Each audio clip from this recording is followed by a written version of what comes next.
All right. Good morning, anyone out there who happens to be on LinkedIn or Facebook or paying any attention to live stream. My name is Eli Harrell, and this is Products with Purpose. A little bit about me. I'm a lifelong entrepreneur, a big advocate of lifelong self-directed learning, and a huge supporter of purpose-driven business. And the purpose of this show, Products with Purpose, is to tell the stories of extraordinary people who are putting everything on the line, going all in to create real impact. People that are building products and businesses that are meant to sustainably change the way we live and the way that we see the role of business on this planet. So the main goal for me is to share stories of people that are out there doing similar things so we can learn from each other and increase the odds of success, because it's so important that we succeed in solving the problems that we're out there trying to solve. This morning, I am very grateful to be joined by Rachel Whitworth. She's the founder of Hello Good World, among other things. She has quite a diverse background in marketing and working with purpose-driven companies. She is right now working on this company called Hello Good World, which is driving a positive impact through the power of e-commerce. And Rachel is working, this is her first time, I think, in the tech space. And Hello Good World, as I understand it, is an e-commerce platform and rating system for brands that are packed with purpose, that magnify the ability to make conscious consumer decisions through looking at the United Nations Sustainable Development Goals to drive a better tomorrow. All right, so welcome, Rachel. Thanks for being here this morning. Thank you for having me. Appreciate you taking the time, and I'm looking forward to another conversation with you. So just to get us kicked off, tell us a little bit about, any background you want to share on yourself, but especially, how did you get to the point of Hello Good World? What is it? What's the purpose, and how are you going about it? Yes. Okay. Well, I'll probably start. I could be here all day if I tell you about every single element that has brought me to where I am today. But I guess the biggest factor that has brought me to the stage of being at Hello Good World, like you said, my first tech startup, is based on the last 3.5 years of having my own social enterprise marketing agency and continuously talking to the brands that I was working with about the needs of the sector and how we can do some effective marketing campaigns.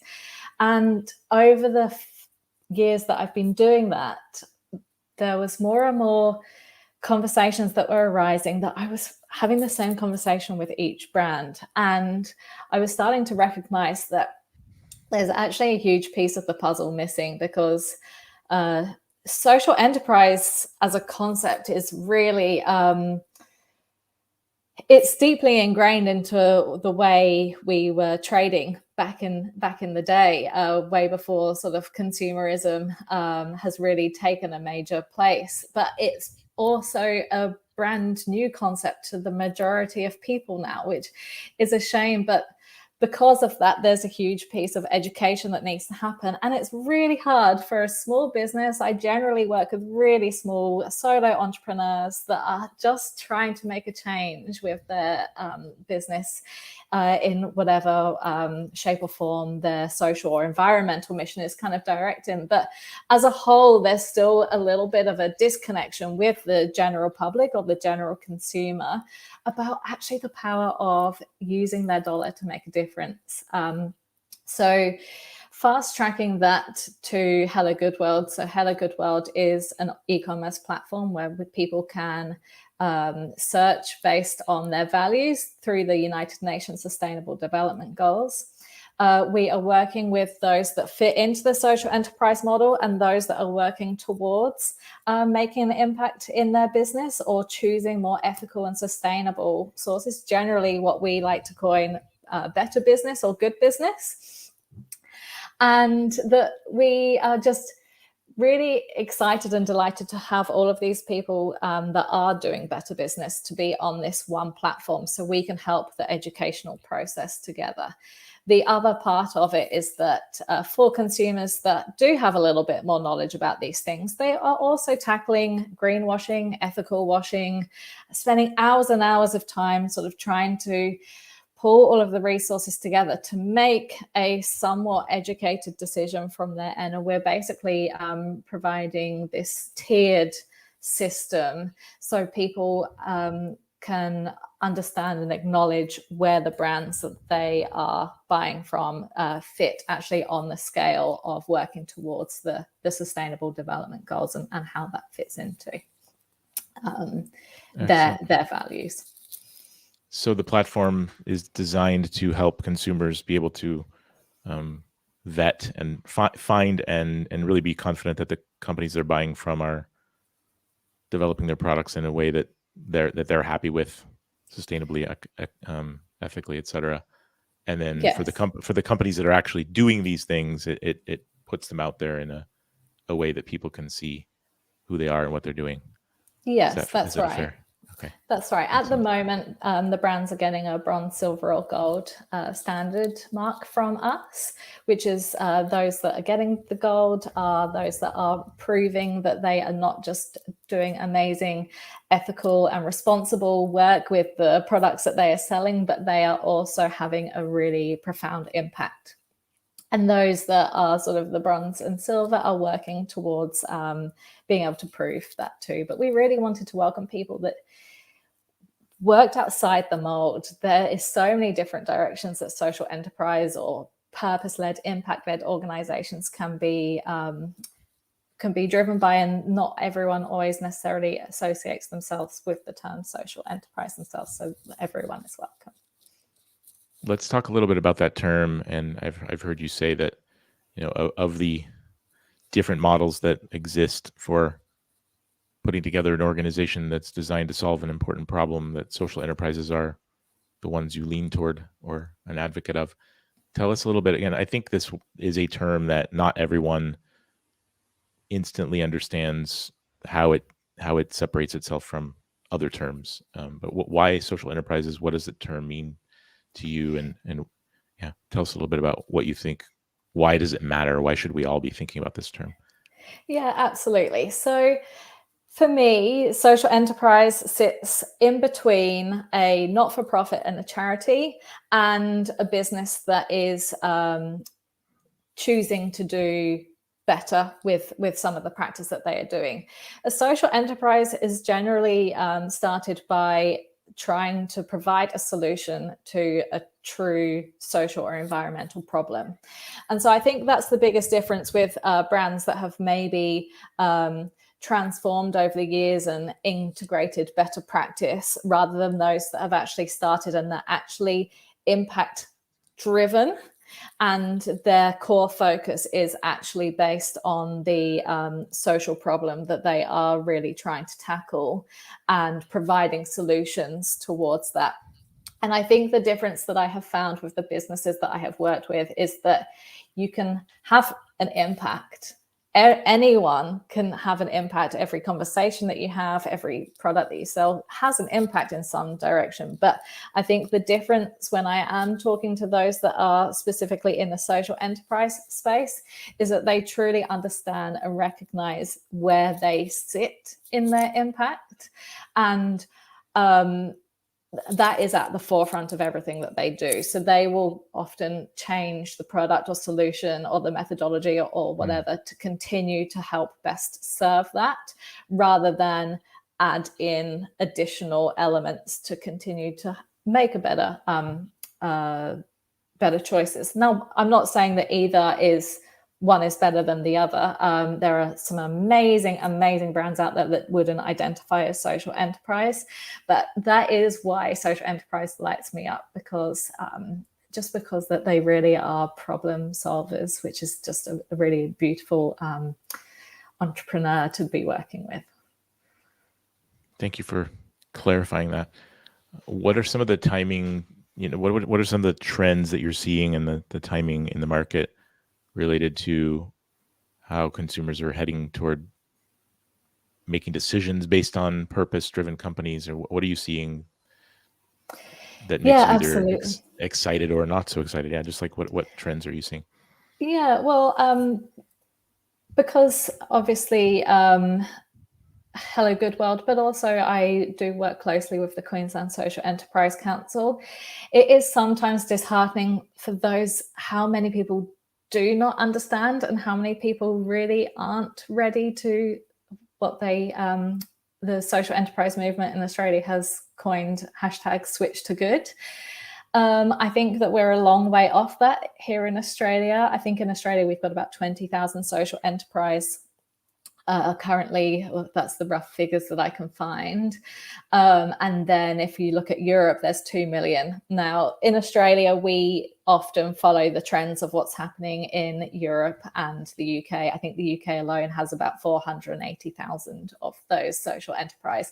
So we know that it's a growing trend, but it's still at a really early stage. Now, that is not to put people off, because in my opinion, and I get goosebumps thinking about this, is that I think that this is the best time for people that do want to start a social enterprise, because it is at the beginning.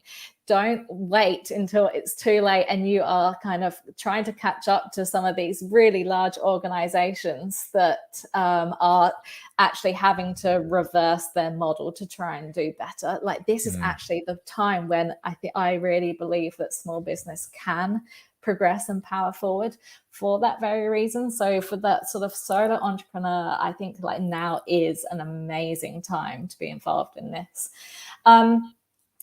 And I think also just looking at the way that the world is going, social justice, climate change and climate sort of change reform is really being driven by the people.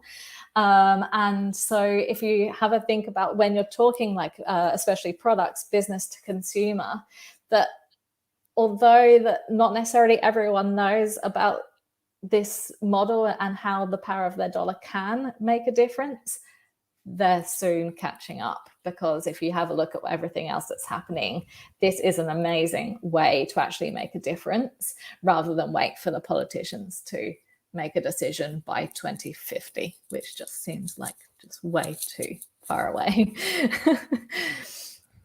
Yeah, I think I see the same trends, and it makes me excited that masses of people are learning about things. I was just listening to the Akimbo podcast with Seth Godin this morning, and I found out that recycling has been a scam the entire time, and no plastic is really recycled. And I didn't know this until today. That I don't know exactly how I'm going to use that knowledge, but I am definitely going to be a little bit more aware of what I buy and what it's packaged in, and maybe we don't have to wait for. It would be nice if government would go ahead and start taxing plastic containers. Then we would change immediately, right? That would be amazing. But we don't. That there's a lot of change power in consumer choices that seems to be kind of driving trends, which leads to more and more people starting social enterprises. So that's exciting. I agree.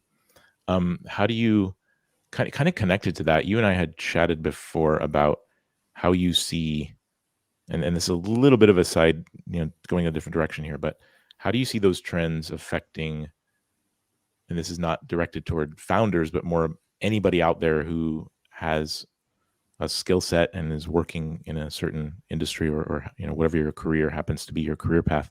How do you see these trends affecting employment decisions for people? Yeah, absolutely. Well, I'm not necessarily the best person when it comes to giving you all the statistics around these sorts of things. But as I have done more investigation and listened to more and more people that are inspired in the same movements, I have recognized that a lot of the things that I am hearing at the moment is that if you look at, for instance, Maslow's hierarchy of needs, money is not the major driver in someone working for you or not. And in fact, I was recently listening to a talk by Leanne Butterworth from Empathy First. And I think that she said a statistic, and you'd have to find the right thing to quote me on this, but I think it was about 82% of people would consider changing their job to work for a more empathetic organization. 82%. And that goes to show that just throwing an extra like bit of cash at someone when they're thinking about leaving is just not enough anymore. And then so if you look back at the trends, I believe in employment is that people are looking for way more than just how much am I going to get. They're actually looking for how can this actually fulfill some of my deeper needs and values. And I mean, I know I went through that journey myself. I decided to leave an organization and work for myself because more and more of my values, as I was kind of finding out who I was again after a long time of working for someone else and discovering what I wanted to do with my life, I just found that more of those values were becoming out of place with the organization that I was working with. And that's really what made me leave. And I see a lot of that happening for individuals that I speak to have often been through a very similar experience themselves. So I think whether it comes to starting a business or working for a new business, definitely having purpose and really values aligned mission is really integral for a good, positive company culture as well. Yeah, this is an exciting topic for me to keep working, keep learning how to get better at this. I want to not only create a great culture where it's an amazing place to work, but also help people feel very directly connected to the purpose that, to some impact that they're. Definitely. A lot of times we are somehow connected to or contributing to impact that we don't see it because we're too far away. Mm-hmm. And but it excites me to think about that, and I am seeing the same things, especially in like we're in the tech industry, and most people with good tech skills are already making reasonably good money. It's starting to become. I think it's an advantage when you can attract great talent based on the feeling they're going to get that they're contributing to something meaningful. Absolutely. Which excites me. Let's switch gears a little bit and talk about the product you're building. And what have you, like, how are you currently, one of the main topics I talk about a lot on this show is making sure that in order to solve the problem we really care about solving with our product that we're building, we've got to make sure that we're building the right product for our customers and something that's going to really land in the market, right? And that will be adopted. So getting constant feedback from that, from the people who are using it, and making sure that that's informing product decisions. How are you thinking about that at this point? What's your mental approach to that goal? Absolutely. I actually spend probably the majority of my time in this area, not just because we are an early stage startup, but it's so important to me that I am helping small business grow, and I cannot do that by not asking questions. It's really important to me to also be talking to people and not just trying to put people through a kind of like email sequencing structure or whatever direction that people can kind of start to feel like that they are just being put through a system. I talk to every single brand that comes on board. I don't just ask them what they're doing right now and what impact that they're having and all of those things, but I actually ask them what are their future plans. And I'm constantly, every single person I talk to, I'm constantly inspired. I'm constantly reevaluating our business model, asking myself, are there any other things that I can continue to do, continue to offer? And we've also, I guess, with a tech startup, it's really great to have these brands come on board as beta testers that have offered to be a part of these conversations in helping us learn and grow and move forward to continue to help the greater good way beyond what we are right now. We have 4 or 5 different sort of business to business and business to consumer tech products that we expect to be launching over the next 2 years. And they have all been totally formed by talking and having genuine conversations with business owners and consumers.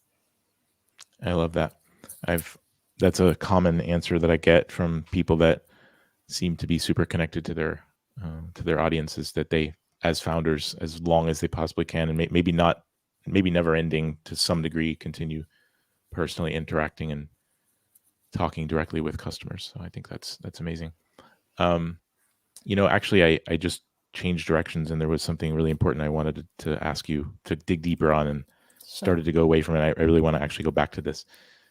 Let's talk a little bit more about what you were saying a few minutes ago about what you've learned, not just about values alignment when it comes to employment, but partnerships and just generally speaking. Like what that sounds like you and I have had similar realizations along our career paths, that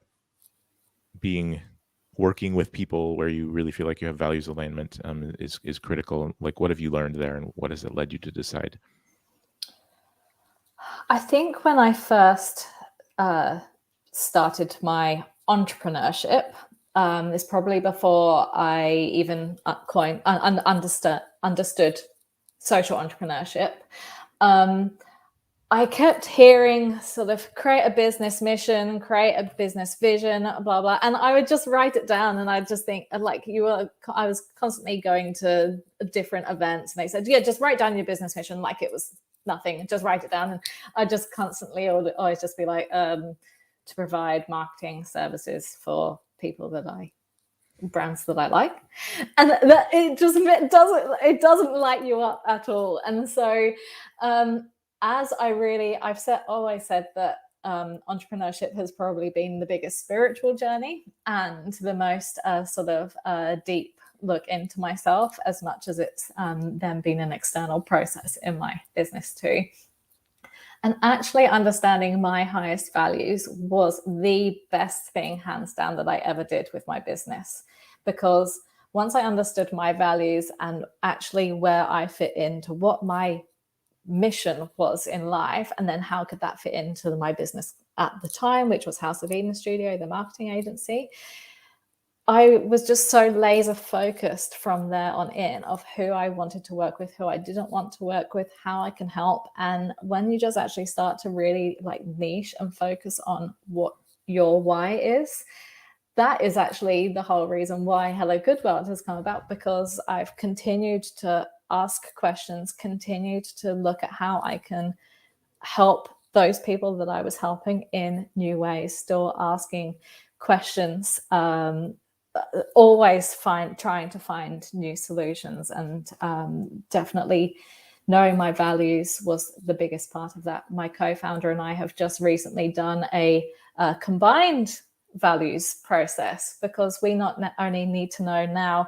what my values are, but what his values are, how we can integrate them together to also have that as our like deepest sense of knowing of if we're looking for investors or if we're looking for greater partnerships, what we will say no to and what we will say absolutely yes to is really important for us. So yeah, we've put some really clear boundaries in on the values that we would not accept, even if it came to large amounts of money being funded. I love that so much. I went through a similar realization just on my own. I don't know, maybe 4 or 5 years ago. It kind of just really dawned on me that a lot of the businesses that I'd started in the past, a couple of years into them, I got really disillusioned, and I finally realized that the pattern was that I had some really kind of worldview and values hierarchy misalignments with people I was in business with or partnered with. I read a book I think it was called Insight. Tasha, I forgot the name of the author right now, but she talked a lot about internal and then external self-awareness, and she had this values hierarchy kind of worksheet and process that I used. It just got me thinking about it, and I started realizing, yeah, if I ranked some of my top values, if I actually ranked them against each other, what would that do for my decision making? And it just changed so many things. Can you tell us just like a little bit more about, is it okay if you tell us a little bit about this? It fascinates me to think about doing a values exercise with your co-founder. Can you tell us like what, how did that what did you do? What does it look like? Yeah, absolutely. And I think Dominique has asked a similar question. So, from a personal perspective, I went through a process of, I first of all took a list of values, and I highlighted all of the ones that I thought that I was aligned with. The next question I actually asked myself was that if someone was to offer me $10 million, would I compromise this value at all? And some values may be high on your importance list, but if it's for the greater good of something else, then you may actually say that that's a highest value, but it is a compromisable value. Then I give myself a number, because if you still have like 10 highest values, that's still too much.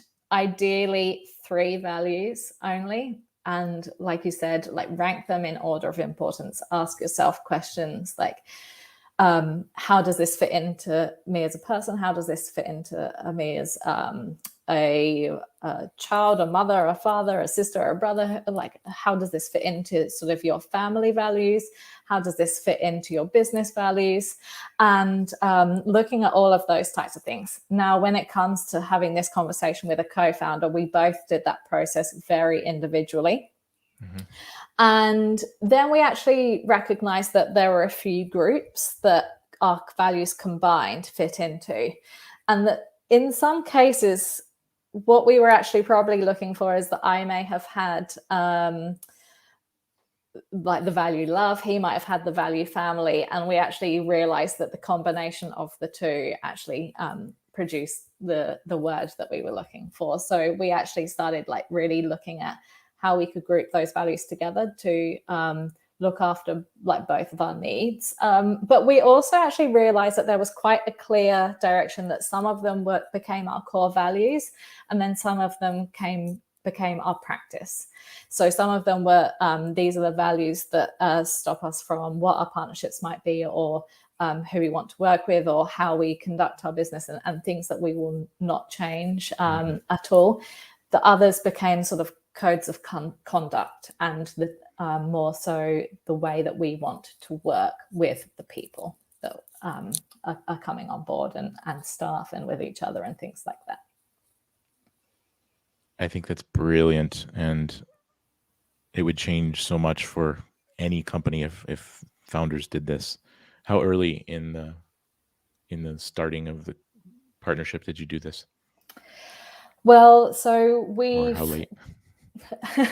we're only 5 months old. So Okay. we started at a startup weekend back in May, and James is coming on board as a co-founder as we speak. We're going through the legal work at the moment, so we are doing that now. So awesome. That's very much a part of what we're doing in that process. Just kind of curious, like last question on this topic, but was this recommended to you by a mentor, or is this something you came up with on your own? No, it was after doing it personally for my own business. It was like 100% I had to do it for this business moving forward, and also because this isn't just a business for me. Like this is way beyond who I am as a person, and I want to make sure that I am not working in a hierarchical system that everyone has to believe what I believe, and there's no boundaries around that sort of thing as well. So it was really important for me to have this conversation. It turns out that James and I had very similar values anyway, so that was quite good. I had obviously picked a good co-founder already. It turns out that we only met a few years ago, but we actually went to the same school in the UK.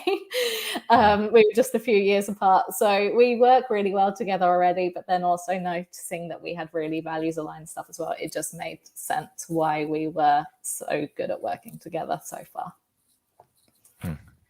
It took me so long to realize how important it was to be partnered with people that have core values that are aligned with mine. And I actually just wanted to say that process that you went through, I'm sure it could still be improved over time if it was repeated 1,000 times by different people. But if you put that out there to the world, I think it could be something really valuable.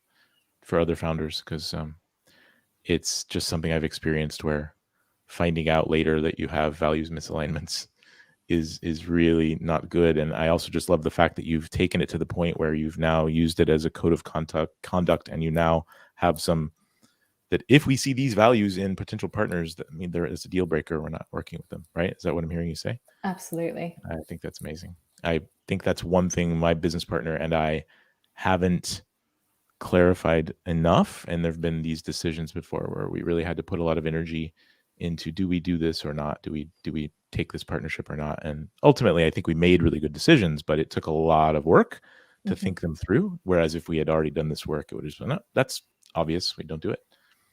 Yeah, Absolutely. that's brilliant.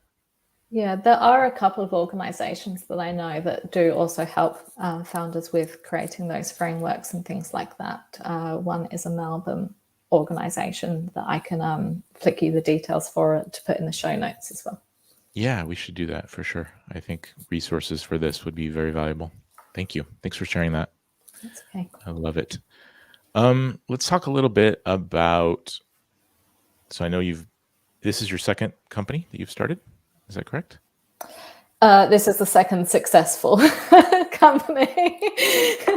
There's always been lots of different things that I've wanted to do over years, and definitely been through my own battles with like giving away a company as well. So yes, this is the second successful company. Successful doesn't matter.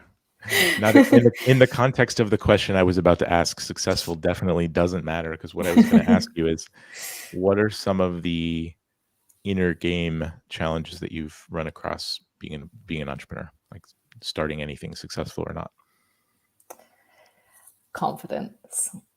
I think confidence was actually one of the biggest things. I actually had a friend contact me earlier and said, "You're so good at public speaking." And I just responded back to her and just let her know it took me 2 years to get the courage to even do my first like Instagram story. And so people only see what they can see, but definitely confidence is a big part of everything. I'm talking to some people that are really like major players and like big charities, and I sometimes am asking myself, and it is kind of like some childhood sort of stuff coming up around, I'm not the cool kid, like why do these people want to talk to me? And so definitely a confidence has probably been one of the biggest things that I've had to overcome. It's also one of the biggest things that I have found has been a difficult experience for a lot of the entrepreneurs that I've worked with. And the reason being is because I do think that people that are in the social enterprise or impactful space, there's so many amazing things that they want to do that they're not ready to talk about it until they've done them all. And that kind of whole idea of actually realizing that done or doing something is better than perfect. Like, what are you going to do? You're not going to tell people that you're like helping feed 100 people like a month or whatever because you're not contributing to like a climate change at the same time. No, you do need to honor that you are actually doing some amazing good and you still are doing better practices than some other organizations. And that's really important that you actually just are transparent about what you are doing and things like that. For those reasons, really. So yeah, I think actually working with so many social entrepreneurs and noticing that it was a big issue for them actually probably powered me more to look at my confidence myself. And I think also just going back to those values alignment, when you know who you are and you can turn up authentically, it becomes a non-issue, because there is that imposter syndrome that comes up for a lot of early stage social entrepreneurs, and you only have imposter syndrome if you're trying to be someone that you're not. And so if you're positioning yourself in your values, in your alignment, and just showing up as you, then that's what's the really exciting thing, and that's what people connect to as well, I think. Love it. Somebody who's listening, or somebody just asked the question, Gladys said, how did you overcome that challenge? I was going to ask the same question, like what heuristics or suggestions would you have for other people in general to, and it's maybe just very simple, but like how have you gone about increasing confidence faster? I don't know whether it's something that you overcome. I think that it's just something that you work with. So the reason why I say that is that I still come up against confidence challenges all the time. And there are still some things that I would be really out of my comfort zone doing. I still am absolutely shaking every time I stand up, just before I'm standing up on stage, and my voice shakes, my mouth goes dry, all of those sorts of things.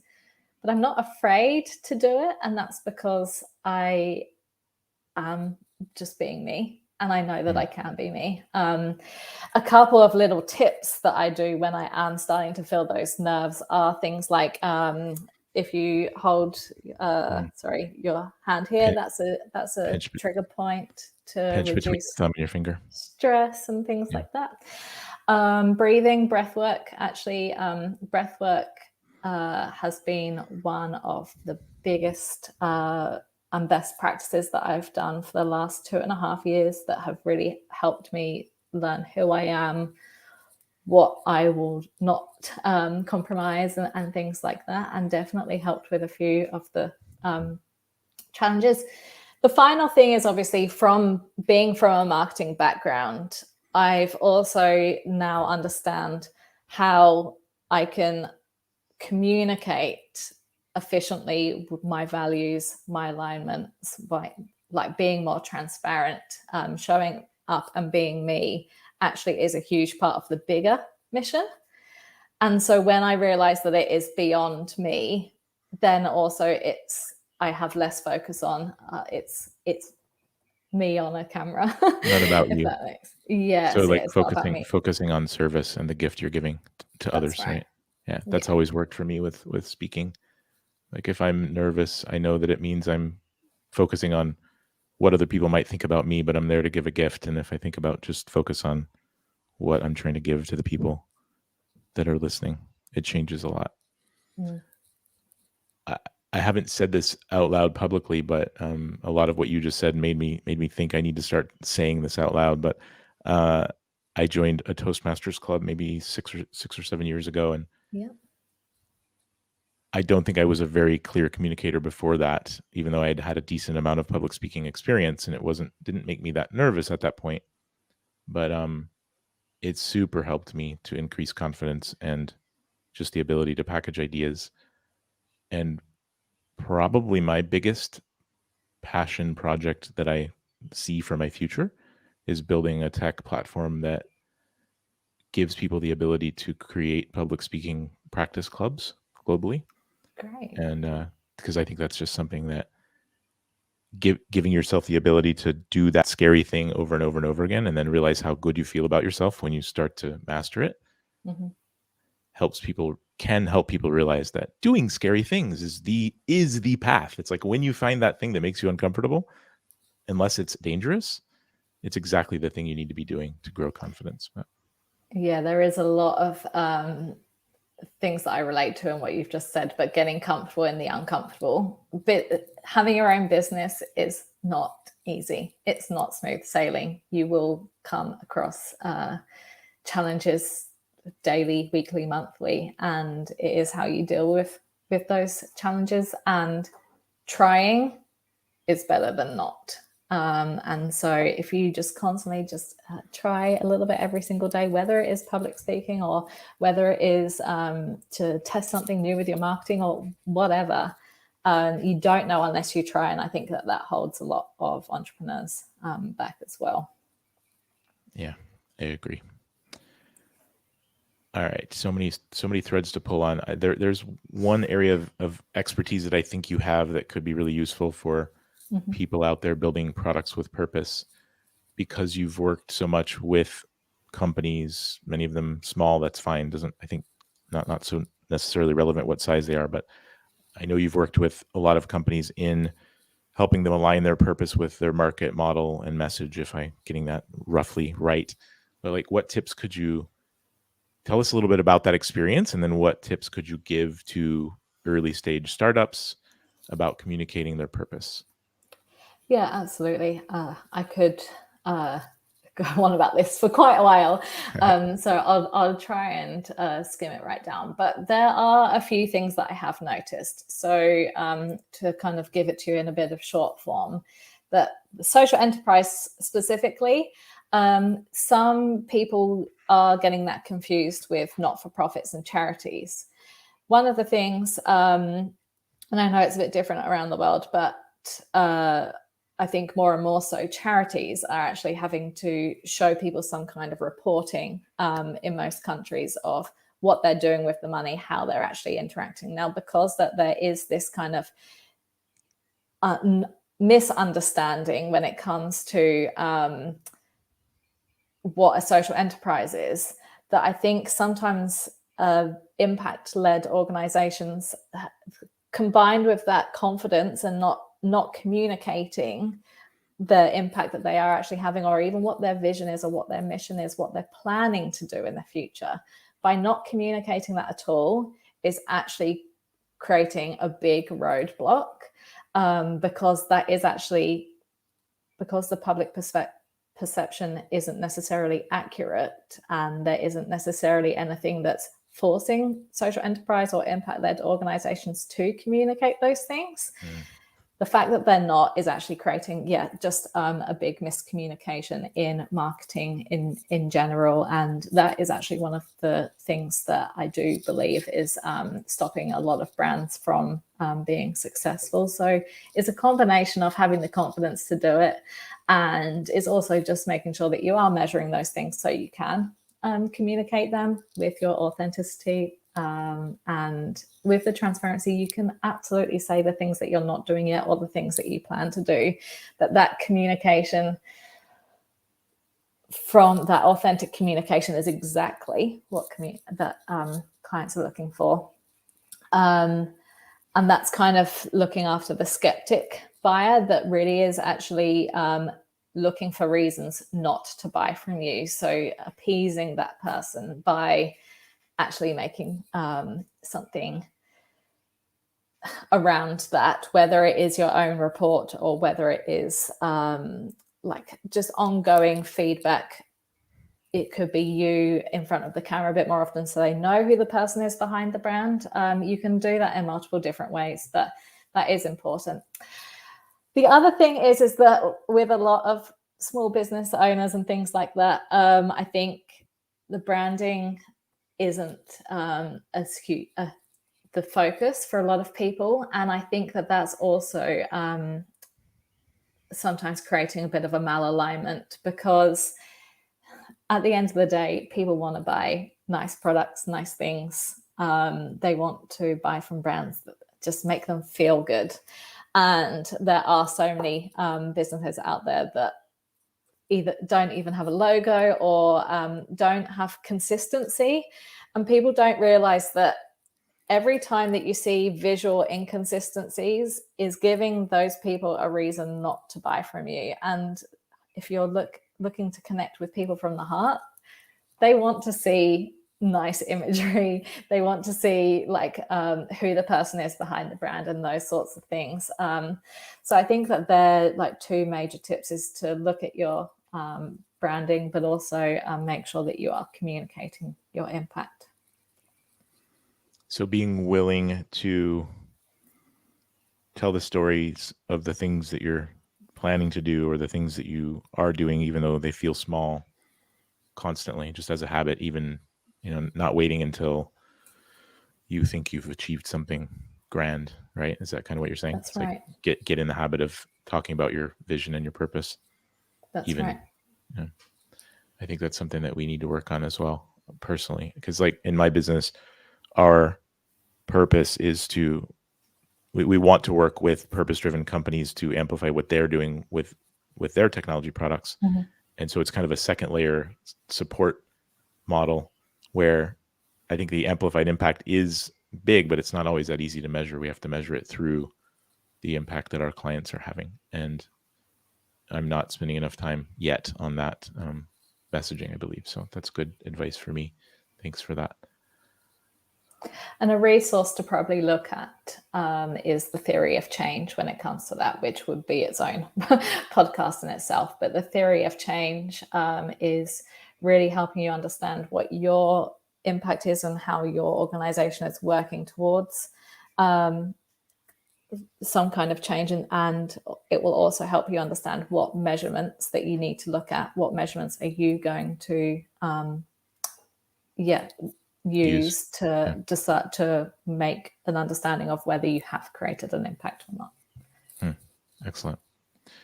I'm also a really big fan of some of the things I see happening, like, for example, B1G1 and some of the other platforms that allow any company to create micro milestones to connect giving or impact to what you're doing along the way.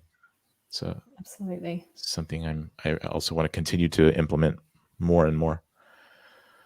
Well, thank you for so many amazing thoughts today. I especially very much appreciated the conversation about values. I think that the book that I read before was Insight by Tasha Eurich, and I'm pretty sure that she had a massive list of values in that book, and I just put that into a spreadsheet and did a very similar process myself, where I went through and ranked them based on numbers. Then I went back a few years later and looked at them and realized it was kind of funny to see how I saw those choices later. But I really appreciate you sharing that idea, and I definitely can share a list with you as well. Yeah, I think putting those in the show notes would be very special, and something that any founder out there can save themselves so much heartache. That's right. Yeah, I've got a big list of values that I'm more than happy to pop in your show notes to help. Would you be willing to share just one or two of the values that you've chosen for yourself that you've ranked really highly? Is that public knowledge? Yeah, absolutely. My highest values are love. So whether that's with my partner, with my family, but also working with people that I love, that love what they're doing, because I really do believe that that's actually one of the kind of deepest ingrained sort of values into why people want to choose purpose or impact is for a deep love for like humans, nature, making a change, like making a difference. The second is peace.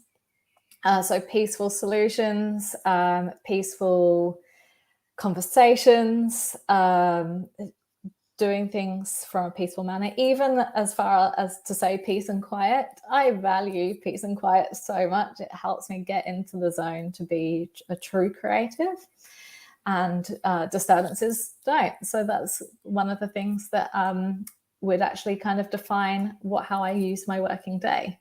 The final one for me is growth. I want to learn something every single day. And I do a lot of sort of reflection and journaling to ask myself those questions. What did I learn today? What do I want to learn? And the more I kind of reflect on that, the more I realize that I don't know, and the more I want to learn. And I think that it's a huge part of business in general is I want to see growth in my business. I want to see growth as me as a person. So it really is kind of really deeply ingrained into everything I do. Nice. That's beautiful. Thank you for sharing. That last one touches on one of my top values, which is never-ending growth and learning. And then I think fundamentally foundational to that one is another one of mine, which is always remaining open, never rigid, never certain. So no matter what I think I know, that I'll hold it loosely for new data to come in. And those are beautiful. Thanks for sharing. Welcome. Really enjoyed the conversation today, and thank you so much for taking the time to be here and share super important nuggets of wisdom, I believe. Is there anything we haven't covered that you would like to share? Oh gosh, we could be here all day. With 2 or 3 more minutes, is there anything? We could be here all day, but I guess no. People are obviously more than welcome to reach out to me. I'm human. And so, yeah, whether they're interested in making a difference with the way that they purchase, then that could be on hellogoodworld.com. If they're interested in how to increase their communications confidence in the marketing, I do have a few different courses and things like that. But if you're a good human that's trying to make a difference in the world, just honestly reach out. That's the biggest thing for me, is that I'm LinkedIn. open to any conversation. What's the best way to find you? Instagram, I actually is where I'm spending most of my time. Okay. So that's hellogood.world. But also you can find me on LinkedIn, Rachel Whitworth. Excellent. Incredible stuff. Thank you so much for everything, and looking forward to our next conversation. Awesome. Thank you so much, Eli. All right.